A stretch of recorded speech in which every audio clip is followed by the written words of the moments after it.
Allez, toujours avec les différents outils qui permettent de prendre la main à distance sur une machine et puis faire des actions dévastatrices sur une machine. On continue toujours avec les outils de prise en main à distance et d'escalade de privilèges. Et cette fois-ci, on va parler des outils de Keylogger et des outils également de Spyware. Du coup, le Keylogger, c'est ce qui peut être un programme ou un périphérique attaché à une cible spécifique. Il surveille et récupère toutes les informations entrées par un utilisateur. Afin de l'installer, l'attaquant généralement envoie un fichier piégé à l'utilisateur, ce qui permettra après son utilisation. Du coup, comme vous le voyez ici, vous voyez bien le hacker qui va envoyer un fichier piégé à l'utilisateur. Lui, il va cliquer et puis il va lancer l'outil de Keylogger. Et à partir de là, l'utilisateur, tout ce qui tape sur son clavier, il partira sur les différentes applications de l'utilisateur via le driver. Et puis une copie du driver sera toujours envoyée sur le fichier d'injection, le keyboard injection, vers le hacker qui prendra la main vers la machine à distance. Du coup, il y a différents types de keylogger qui puissent exister. Il y a les keylogger hardware comme les keylogger software. Les keylogger hardware, ils peuvent être embedded sur des PC, BIOS, des keylogger keyboard ou bien des external keylogger.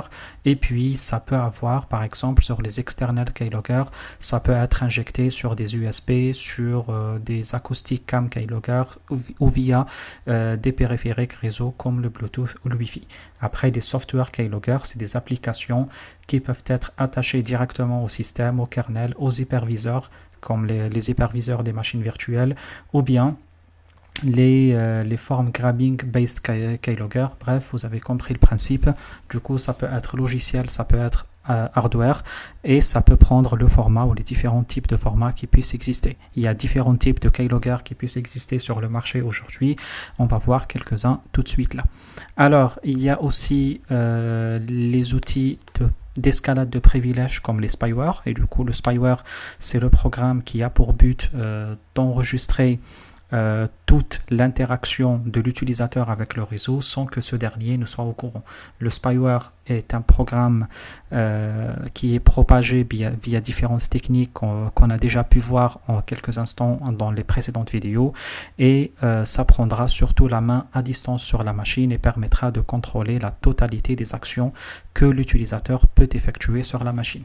Allez, peut-être assez de trop parler, on peut voir directement sur la machine Windows qu'est-ce qu'on peut installer comme outil de type Keylogger. On peut prendre directement les outils qu'on a ici, on peut prendre les spyware ici, General Spyware, on a le Ninja Jonin ici, et on a aussi le Power Spyware. On va lancer le Power Spy. On va l'installer ensemble. Je ne sais pas si ça va fonctionner ou pas. Vous voyez, on est toujours en mode découverte ensemble. Je dis je ne sais pas parce que avec les changements de Windows, les changements des versions, etc., ça me pose toujours des doutes. Très bien, ça a l'air de bien fonctionner pour le moment. Run as administrator. Là, il nous ouvre. OK.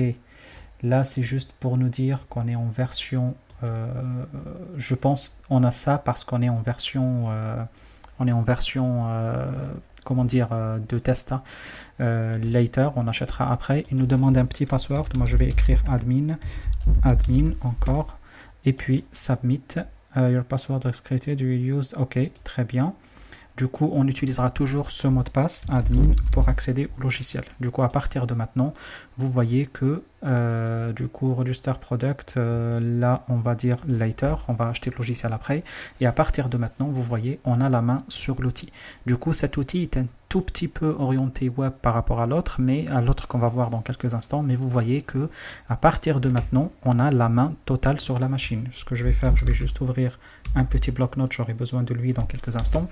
Et à partir de là, vous voyez que, par exemple, on a vu dans les précédentes vidéos comment on peut prendre la main sur un PC à distance.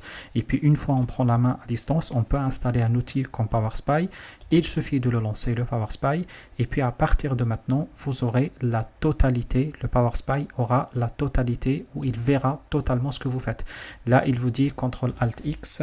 CTRL-ALT-X. Ça m'arrive de les oublier. Du coup, je préfère l'écrire ici pour ne pas oublier. On va faire OK.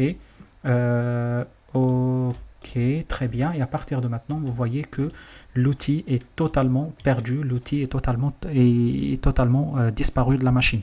Attention, ce que vous voyez ici, Monitored by PowerSpy, c'est parce qu'on utilise l'outil en période d'évaluation, c'est tout. C'est pas parce que c'est pas parce qu'on peut utiliser, c'est pas parce que c'est vrai. Du coup, à partir de maintenant, on peut faire tout ce qu'on souhaite sur notre machine. Je peux ouvrir mon Firefox par exemple. Ok, et puis après je vais vivre ma vie tout simplement. À partir de là, par exemple, je peux par exemple ici aller sur Facebook et puis aller sur par exemple ici qu'est-ce qu'il nous fait? Ok, ah,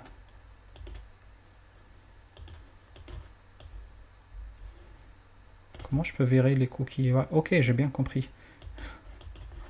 Et c'est là, pardon. Ah non. Oui, j'ai bien compris que vous utilisez des cookies.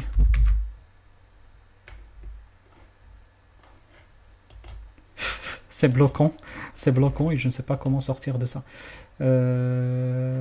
Ok, peu importe, allez, laissons tomber Facebook. On va utiliser par exemple Gmail et puis à partir de là, qu'est-ce qu'on va faire? On va se connecter sur notre Gmail, par exemple easy.contact@gmail.com et puis à partir de là, je vais insérer mon mot de passe.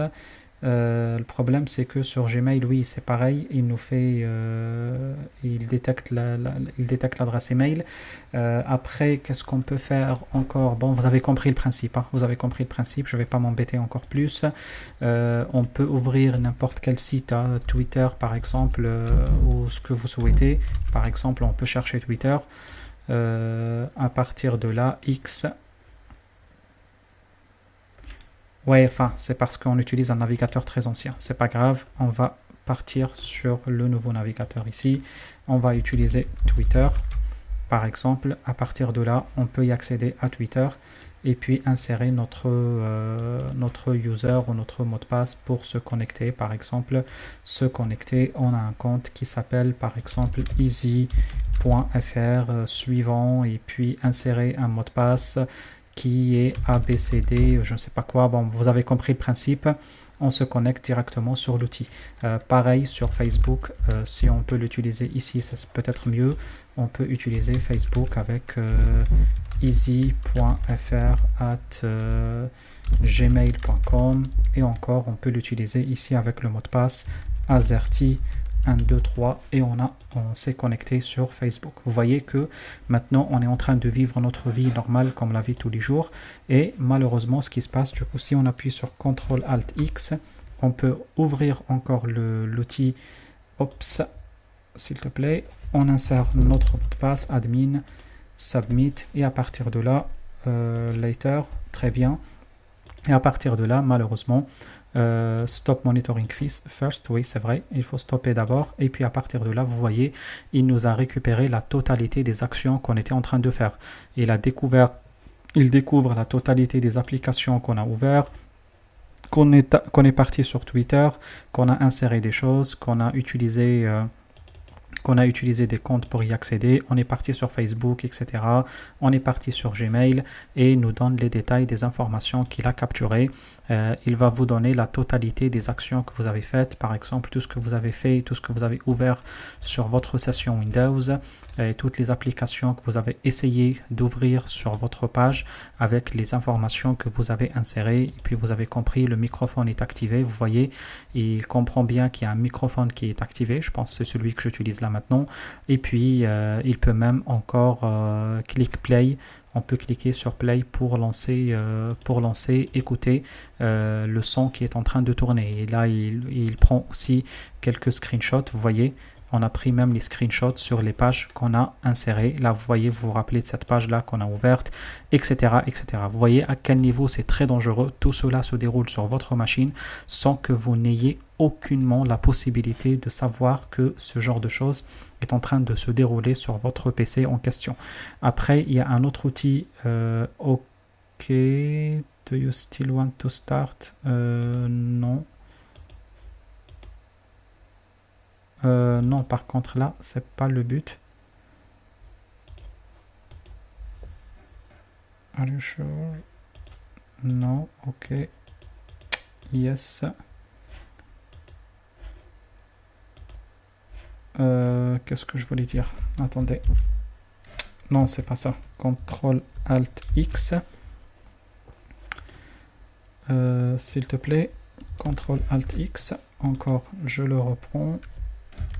Admin. Et puis, ce que je vais faire, je vais évidemment l'enlever. Une install. Yes. Yes. Ok. Du coup, là, à partir de maintenant, très bien, on retire l'outil de la machine. Après, un autre outil qui est très important et encore même très puissant qu'on peut voir, là, c'est bon, c'est retiré, et c'est l'outil SpyTech Spy Agent. Il est où? Il est là. Et du coup, là, on va voir un autre outil également qui est très puissant, qui permet de prendre la main sur la machine à distance. Next, next, yes, next. On le lance comme administrateur. Ok, next. Include. Qu'est-ce qu'il nous dit? Ok, peu importe. Il lance l'installation. Très bien. L'outil est bien lancé. Et à partir de maintenant, on peut le lancer. Même il est carrément lancé en tant qu'administrateur. Du coup, à partir de maintenant, on peut juste un petit next et on lance l'outil directement sur la machine. Pareil, il va nous rappeler qu'il faut acheter l'outil, c'est pas grave. On va continuer pour l'instant sur la version Deval. Et à partir de là, vous allez voir qu'il va lancer l'outil. On clique pour continuer et nous demande un mot de passe. Je vais encore faire admin. Admin. Ok. Très bien. Clique to continue. Complete. Next. Send logs via email si vous souhaitez. Vous voyez, on display les alertes ou pas, ou bien on load on Windows Startup. Du coup, en quelque sorte, dès que la personne ouvre sa machine, on démarre l'outil. Vous voyez, toutes ces choses-là, normalement, vous pouvez les mettre directement via le Kali à distance. Si vous souhaitez, vous avez le backdoor qui est ouvert, vous avez l'accès à la machine à distance. Et du coup, tous ces outils-là font partie des outils que vous pouvez, je crois que c'est toujours ouvert ici. Je me rappelle plus, mais bon, c'est un des terminaux qui, j'en ai 15 000 qui sont ouverts, mais peu importe. C'est un des terminaux qui sont là ouverts. Ça vous permettra depuis les terminaux de prendre la main à la machine et de faire ces différentes actions. Du coup, là, nous, on le fait simplement sur la machine directement, mais peu importe, vous pouvez le faire à distance comme vous pouvez le faire sur place. Du coup, là, on skip ça, c'est pas le but. Et puis à partir de là, c'est bon, on peut lancer l'outil. Would you like to spy agent? Ok, peu importe, c'est pas grave. À partir de là, qu'est-ce qu'on fait? Vous avez l'outil qui est bien ici. Et vous voyez que l'outil également permet d'inspecter tout ce que vous faites avec votre souris et votre clavier, Windows Viewer, l'usage des programmes, les screenshots que vous prenez, les micros et les webcams, dès que vous les activez, il prendra des photos, l'usage de computer, les documents et les fichiers, les timelines des events, le temps des événements, les activités email, l'usage des websites, les activités internet et puis le chat et les réseaux sociaux. Du coup, vous voyez que ça fait pratiquement le contrôle total sur la machine. Star Monitoring, il nous demande le fameux mot de passe qu'on a inséré, admin. Et puis là, il nous dit que CTRL SHIFT ALT M. Ça fait quand même beaucoup, je vais certainement les oublier. CTRL SHIFT ALT M. OK. Du coup, à partir de là, ce qu'on peut faire, on peut faire OK. Et vous voyez que, contrairement à l'autre, clique to continue, très bien. Là, même en période d'éval, vous voyez que on disparaît totalement. Et du coup, là, à partir de maintenant, vous pouvez faire toutes les activités que vous souhaitez faire. Hein. Encore une fois, vous pouvez venir ici encore et faire encore easy, email, Gmail, etc. Insérer votre mot de passe AZERTY 1, 2, 3 pour tenter d'accéder sur votre page Facebook, etc. Faire la même chose également sur votre Gmail, par exemple ici, essayez d'accéder à votre mail Gmail, pareil. OK, I'm not robot, autorisé. Cliquez sur autoriser pour confirmer que vous n'êtes pas un robot. Il est où le autorisé? Je ne sais pas. Je pense qu'il commence à s'en douter. Je ne vois pas d'autoriser ici, c'est pas grave, Gmail commence à nous embêter. Je ne sais pas ce que je peux ouvrir encore, mais vous avez compris le principe. Hein. Du coup, vous avez également Twitter ici. Vous pouvez cliquer sur Twitter pour essayer d'ouvrir votre page sur Twitter si vous souhaitez. Pareil ici, vous pouvez créer votre compte ou vous vous connectez avec un mail de type, je ne sais pas moi, easy@gmail.fr. J'ai pas ce mail évidemment. Et puis vous mettez ce que vous souhaitez, par exemple votre numéro de téléphone 06 01 02 03 04. Je ne sais pas si j'ai inséré un bon numéro. Vous voyez qu'on est en train de vivre nos vies sur la machine normale comme tout le monde. Et puis, on ouvre tout ce qu'on souhaite. On peut ouvrir des emails, écrire du contenu très important. Par exemple, ceci est un contenu confidentiel, etc. Vous écrivez tout ce que vous souhaitez. Et puis, si vous voulez reprendre le contrôle sur la machine, c'est CTRL, SHIFT, ALT et M. Et à partir de là, il vous demandera juste le mot de passe et l'outil réapparaît à nouveau avec la totalité de vos activités. Du coup, vous voyez, il a enregistré 122 actions de Keyboard, 7 activités Windows, 55 programmes et usages, 3 screenshots. Il n'a pas découvert des activités de webcam. J'ai pas de webcam sur la machine, c'est exprès en tout cas, c'est la workstation. Computer usage, les files et les documents, etc. Vous voyez tout ce qu'il a découvert. Il n'a pas découvert de mail parce qu'on n'a pas ouvert de mail. Les activités internet, il a découvert énormément de choses. Vous pouvez cliquer après sur ce que vous souhaitez et puis il pourra vous donner le log total de la totalité de vos activités que vous avez fait. Et puis là du coup vous voyez que il va vous décrire la totalité des activités que vous avez effectuées sur les pages internet. Je pense que c'est le plus simple, c'est de voir directement ici les activités que vous avez effectuées sur le clavier et la souris. Il vous dit que vous avez tenté d'ouvrir 8 pages. Il vous donnera même ce que vous avez tapé directement avec des screenshots, avec des exemples de screenshots. Par exemple, on peut voir ici la screenshot de la page qu'on était en train d'insérer. Vous voyez que après je vous laisserai le temps d'aller vous amuser, voir la totalité des outils que vous pouvez insérer ici. Vous voyez ici, il nous a pris 3 screenshots. Il prend un peu moins de screenshots que l'autre, mais vous comprenez, vous pouvez installer les deux si vous souhaitez sur une machine, si vous voulez vraiment une attaque complète. Après, l'information loupée par l'un sera récupérée par un autre. Les réseaux sociaux, vous voyez, il a découvert qu'on a accédé une fois à Facebook, une fois à Twitter, et vous voyez qu'il a récupéré la page de connexion Facebook qu'on a inséré ici. Vous voyez que quand même, il permet l'accès à énormément de choses. Il permet la récupération de beaucoup d'informations plus ou moins très dangereuses. Du coup, il faut vraiment faire attention à ce genre d'outils. C'est des outils qui sont très dangereux, c'est des outils qui sont très complets, qui permettent de vous espionner de A à Z et de récupérer la totalité de vos activités sur la machine.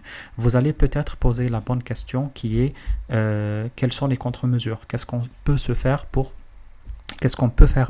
se protéger contre ce genre d'attaque? Il faut penser à utiliser le chiffrement entre le clavier et le driver, c'est très important. Ça empêchera de prendre la main sur le driver en installant les keylogger. Utiliser des outils d'anti-keylogger, ça existe, et par exemple la plupart des packs d'antivirus récents, ils utilisent des anti-keylogger. Du coup, quand vous voulez, et si vous voulez un petit conseil, si vous achetez des antivirus, pensez à acheter les antivirus les plus complets, c'est ce qu'on appelle les Total Security pour vos machines. Ça inclut énormément de fonctionnalités qui sont plus développées. Bon, vous payez un peu plus, mais vous êtes encore plus rassuré. Utilisez les bloqueurs de pop-up et les bloqueurs de publicité et les pop-up. Utilisez aussi les anti-spyware et les antivirus. Ça permettra de faire des scans des machines et détecter tous les outils utilisés. Renforcez la politique des firewalls parce que ça permettra de protéger le réseau contre les accès non autorisés. Évitez les junk emails. Tout ce qui est mail contenu n'importe quoi comme contenu. Sensibiliser les utilisateurs à ne pas cliquer sur n'importe quoi, à ne pas ouvrir des sessions n'importe comment, à ne pas laisser leur logiciel, leur session ouverte. Par exemple, vous voyez que oublions tout ce qu'on peut faire avec les outils, les Kali, etc. Et il suffit que la personne qui est en télétravail chez elle, je ne sais pas moi, un copain, un ami, un je ne sais qui, il peut prendre la main sur sa machine en 2 minutes parce qu'elle est aux toilettes, elle va prendre un café ou elle va acheter ou elle va je ne sais pas où, et puis prend la main sur sa machine et installe les outils. Du coup là, on n'a même pas besoin de faire ni de scanning, ni de reconnaissance, ni rien du tout. On est directement face à la machine. Du coup, la sensibilisation reste une arme fatale dans n'importe quelle entreprise. Faire attention aussi à son environnement physique, avec qui on travaille, avec qui nous sommes, dans quel bureau on travaille, et verrouiller la session à chaque fois, etc. Et puis mettre en place des systèmes de détection et de prévention contre les intrusions, les IDS et les EPS. Ça reste quand même un moyen de sécurité très important. Pareil pour les spyware, il ne faut jamais utiliser les ordinateurs des autres, il ne faut jamais permettre l'utilisation des ordinateurs des autres parce que ces autres-là peuvent installer des outils sur vos machines, mais aussi il ne faut pas utiliser vous-même les ordinateurs des autres parce que les gens peuvent installer des outils comme ça sur leur PC et puis il va vous prêter le PC et puis à partir de là, toutes les activités que vous faites sur votre machine, et puis il va pouvoir les détecter. Ajuster les mesures de sécurité des navigateurs, c'est très important à les renforcer, à sensibiliser aussi les utilisateurs aux mails suspects, aux contenus très suspects, renforcer les politiques de sécurité et d'accès au sein de l'entreprise, surtout garder un œil sur les logs parce que les logs peuvent enregistrer ce genre d'activité ou ce genre d'action. Pensez à utiliser les anti-spyware, ça on l'a déjà dit, et puis éviter d'utiliser le mode administrateur dans toutes les situations et dans tous les cas. Ça vous permettra également d'éviter l'utilisation malveillante de votre machine ou de votre environnement de travail. Il reste un outil, c'est le Remote Exec. Je crois il n'existe plus cet outil, je vous laisse confirmer l'info, mais c'était un outil qui précédemment permettait de prendre la main et de faire des activités à distance, par exemple afficher des pop-up, verrouiller la session. Vous voyez tout ce qu'on faisait en ligne de commande sous Kali. Cet outil, il permet de le faire en interface graphique directement sur la machine avec une prise en main à distance s'il le faut. C'est pour ça qu'il s'appelle Remote Exec. Du coup, il permet de faire énormément d'actions en prenant la main à distance sur la machine directement en mode interface graphique comme n'importe quel beau logiciel Windows. Mais je crois qu'il n'existe plus aujourd'hui. Je n'ai pas en tête un autre outil qui fait la même chose, mais je vous laisse confirmer l'information. Au pire des cas, je vous laisse voir sur Internet, sur YouTube par exemple, une vidéo de comment il fonctionne l'outil et puis prendre juste une idée sur les outils qui peuvent fonctionner de la même manière. Je connais d'autres, mais j'ai pas vraiment utilisé. C'était le Remote Exec que j'avais l'habitude d'utiliser généralement en démonstration. Ok, je pense qu'on a fait le tour de tous les outils en question et puis dans une prochaine vidéo, je pense que la prochaine vidéo sera vraiment la toute dernière ou peut-être une autre encore. J'hésite si on parle des outils de protection, mais je pense qu'on va parler des rootkits, de comment cacher les fichiers ou comment cacher l'identité et puis quelques outils de contre-mesure et puis je crois on va même faire un ou deux labs de contre-mesure avant de terminer tout ce chapitre. Allez, sur ce je vous dis bon courage et à la prochaine vidéo dans laquelle on va découvrir encore des nouvelles choses. Salut à tous.